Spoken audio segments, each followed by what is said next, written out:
ay yuuxoo yu métti la daal di daj ca pupitre bu assemblée nationale kookee di Mimi Touré génn ci APR dem dugg ci non inscrits yi daal dina yëkkati ay kàddu yu am solo jagleel ko Amadou Ba mi premier ministre ñëw doon def déclaration de politique générale. gars yi sax comme ku ci mel ni Birame Souleye Diop nee na ko defoo woon déclaration mais lecture tout simplement nga doon def ak résumé li nga xam ne ministre yi fi jot a jaar yépp daal dinañ koy wax ci biir assemblée nationale. lu ni mel nag nekk lu doy waar ndax tey ca biir assemblée nationale gis nañ fa benn courage boo xam ne opposition daal dinañ koy wane jëmale ko ci gouvernement du Sénégal courage bi jëmale wuñ ko ci lenn lu dul li soxal sénégalais yi yitteel leen saa su nekk muy la question du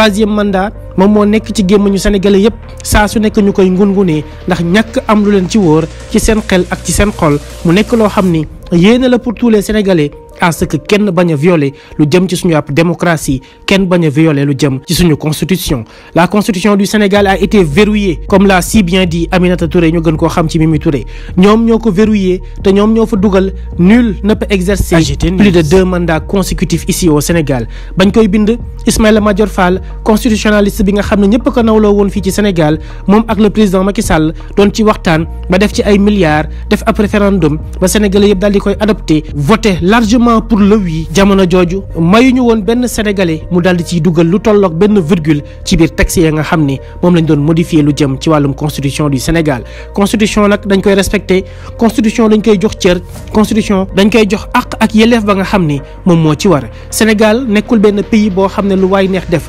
nekkuñ ci anarchie nekkuñ ci monarchie nekkuñ itam ci dictature. ñoo nekk ci am réew moo xam ne démocratie lañ fi daal di tëral. démocratie nag dafa am lu mu laaj loo xam ni moo jëm ci wàllum séparation des pouvoirs démocratie itam am lu mu laaj ci ki nga xam ni mooy le gardien de la constitution di le président de la république du Sénégal mu daal di respecter lépp loo xam ni dañ ko faa bind respecter itam li nga xam ne mooy l'esprit de la loi. maître Doudou Ndoye dafa am loo xam ni lu am solo la mu daal di ko doon wax jëmale ko ci constitution du Sénégal waaye ñu bëri bàyyi wuñ ci xel mooy que constitution buñ ko xësee ba voté lépp loo xam ni fekk naka fa da koy jël en vigueur moment où voté nañ ko rek constitution bi dugg na en vigueur te dafa fekk le président Macky Sall mu nekkoon dans un mandat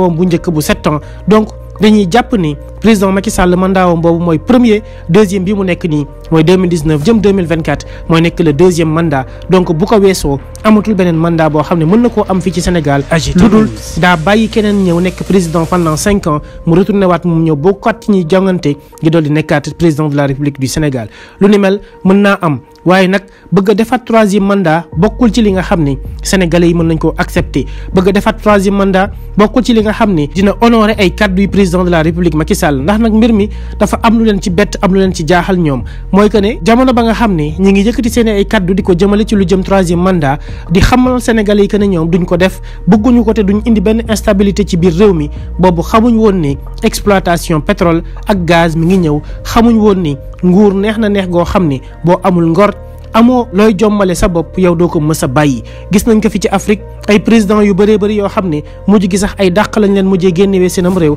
Yaya Jammeh en est l'exemple te Macky Sall bokk na ci ñi nga xam ni ñoom ñoo ko génneelu fay nga xam ni moom moo de ca Gambie. tey moom dafa war a joxe exemple bu mag a mag en sortant par la grande porte moom mi nga xam ne actuellement moom lañ dénk lu jëm ci wàllum IA mu di Union africaine te mën naa dem a dem ba moom président Macky Sall xanaa du sax mën naa nekk secrétaire général de l'ONU lu nekk mën na cee am te foofu mooy instance yi gën a mag instance yi gën a kawe bokk ci li nga xam ne ay décisions la ñuy jël par rapport à des pays et non par rapport à un seul pays kon tey président Macky Sall opportunité yooyu mu am naka jéem a dem saisir ji moo gën foofu mu bëgg a xëccoo ab nguur goo xam ne leer na ka ne ñamiy jiite ñoom doyal nañ leer na ka ne ñamiy jiite ñoom bu ñu sañoon moom président Macky Sall mu daal di jël ay dëbësam daal di dem yoonam ndax tous les Sénégalais en ont fatigué de ce gouvernement qui ne cherche pas à satisfaire les besoins des populations mais au contraire tout le temps dañuy gis Sénégalais yi di gën dund ay jafe-jafe te loolee lépp dara warul ko lu dul mal gouvernance bi nga xam ne ñoom Ousmane Sonko ak ñi nekk ci opposition bi saa su nekk ñu daal di ciy addu biir assemblée nationale jax na lool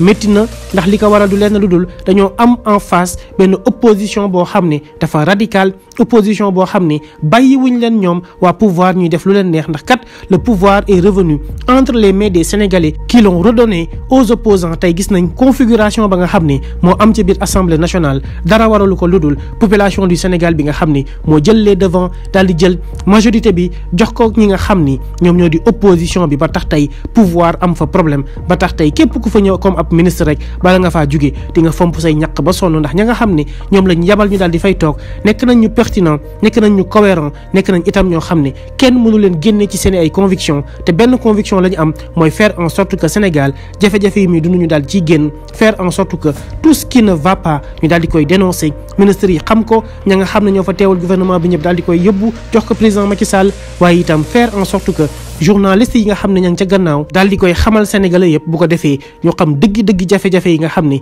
ñi ngi koy dund ci Sénégal lan moo ko waral loolee mooy rôle député te ña ngi koy matal ba mu mat sëkk ña nga xam ne nag ñoo nekkee ci pouvoir am na ci ñoo xam ne ay député yu raisonnable lañ am na ci ñoo xam ne bu ñu jëlee parole nga daal di leen nawloo waaye bëri na ci te ñoom ñoo ci ëpp ña nga xam ne bu ñu waxee nga xeeb leen ndax amul benn kaddu bu am solo buñ mën a yëkkatil sénégalais yi au contraire kaddu yee ñuy yëkkati saa su nekk dafay nekk yoo xam ne yu xeebu lay doon nekk kaddu yoo xam ne amul benn njëriñ pour la population sénégalaise ndax tagg Macky Sall lañ fay nekkee wax la nga xam ne moom la leen di defal waaye itam di glorifié wu ak a waxante lu ñaaw ci loo xam ni war naa mën a ñàkk ci réew mu mel ni réewum Sénégal réewum jàmm la réewum salaam la dañoo am ay prédécesseurs yoo xam ne dañ fee bàyyi lu ama am solo loo xam ne référence la te dañ cee war a sukkandiku ngir gën a mën a suqali suñu am réew dañuy faral di wax naan le passé est le rétroviseur du présent pour appréhender le futur bëri na ñoo xam ne jaar nañ biir assemblée nationale googu ñu nekk ñoo xam ne ñu exemplaire lañ ñu war a nawloo lañ waaye cette fois-ci daf ci boole jeunesse am ci ñoo xam ne dañoo xarañ jàng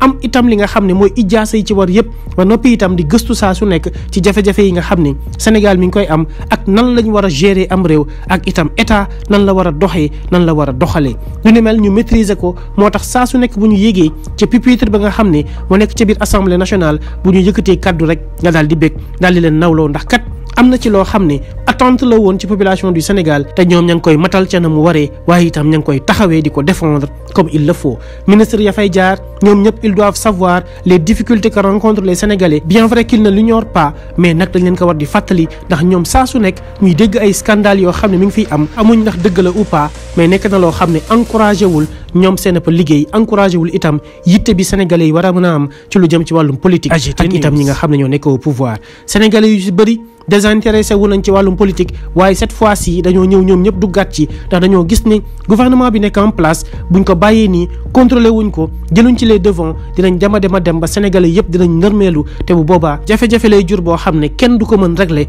ndax tous les sénégalais seront responsables de ce qui se passera dans ce pays lépp loo xam ne nag yow ab sénégalais rek cee war a dugal sab loxo boo ko deful rek ëllëg bu jafe-jafe amee xamal ne bokk nga ci responsable yi tey ce que nous devons tous faire c'est d'aller s'inscrire sur les listes électorales préparées atum 2024 buñ ca yeggee ku ci nekk jël sa carte électeur dem dugg ca bureau de vote ba nga xam ne nga war a voter nga daal di voter contre le pouvoir ngir sanctionner ko jëlee ko fi indi fi itam choix boo xam ne day nekk choix bu judicieux choix boo xam ne du nekk ci tànneefu yaama neex ak tànneefu fanatisme ndax bëri na fay erreur yoo xam ne Sénégal gii daal dinañ ko fiy def dara waralu ko ludul bëgg folli rek ba fal koo xam ne musiba lay doon ci Sénégal 2012 ba tey ana ban sénégalais moo mën a taxaw wax ne am na benn mbir moo xam ne wàññeeku na ci Sénégal au contraire tout le temps mbir yi dafay daal di yokk ñuy am investissement yoo xam ne ñu ngi koy def te xam nañ xel ni amulul benn njëriñ les Sénégalais des centaines de milliards mis dans des investissements je ne dirais pas à perte mais qui sont inutiles voire futiles pour les Sénégalais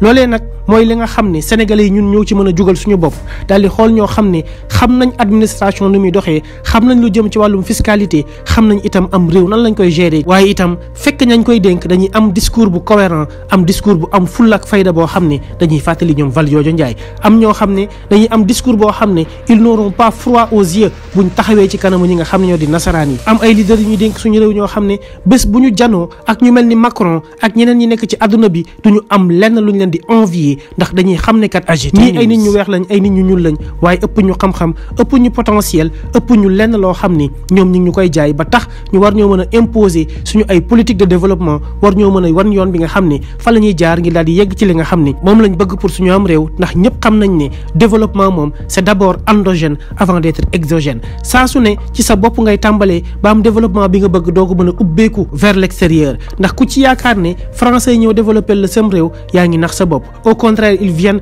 pour t'exploiter jël la nga xam ne moom nga am daal di koy yóbbu gën a développer seenam réew ndax képp koo xam ne rek xam na kuy tubaab xam ne ay intérêt lay mettre en avant ndax ils le disent même la politique c'est toujours les intérêts. Ils défendent les intérêts yi nga xam ne mooy tax seen ab dëkk mën a gën a jëm ca kanam kon ñun pourquoi pas ñu am des leaders conscients par rapport à cela am fulla ak fayda jom fit ak li nga xam ne mooy lu ñuy jombale seen bopp mooy surtout lu jëm ci wàllum corruption ci wàllum fraude ci wàllum luubal xaalis ci wàllum itam enrichissement illicite te loolee lépp war nañ cee mën a jóg ba suñu Sénégal gi nekk ab pays de référence nekk dëkk boo xam ni sénégalais yi jafe-jafe yi ñu daan dund yëpp dañ koy transformer en bonheur waaye itam en satisfaction par rapport ak bépp secteur d'activité boo xam ni sénégalais yi ñu ngi ci muy mbay mi muy càmm gi muy napp gi muy ci wérgu yaram muy ci njàng meek njàngale mi muy sax ba ci ñi nga xam ne dañuy def politique ci réew mi war a nekk ñoo xam ni c'est des personnes de référence des personnes yoo xam ne ku leen xool nawloo leen jublu itam ci li nga xam ni mooy gën a ñoŋal saa su nekk suñu ab démocratie. AGT News.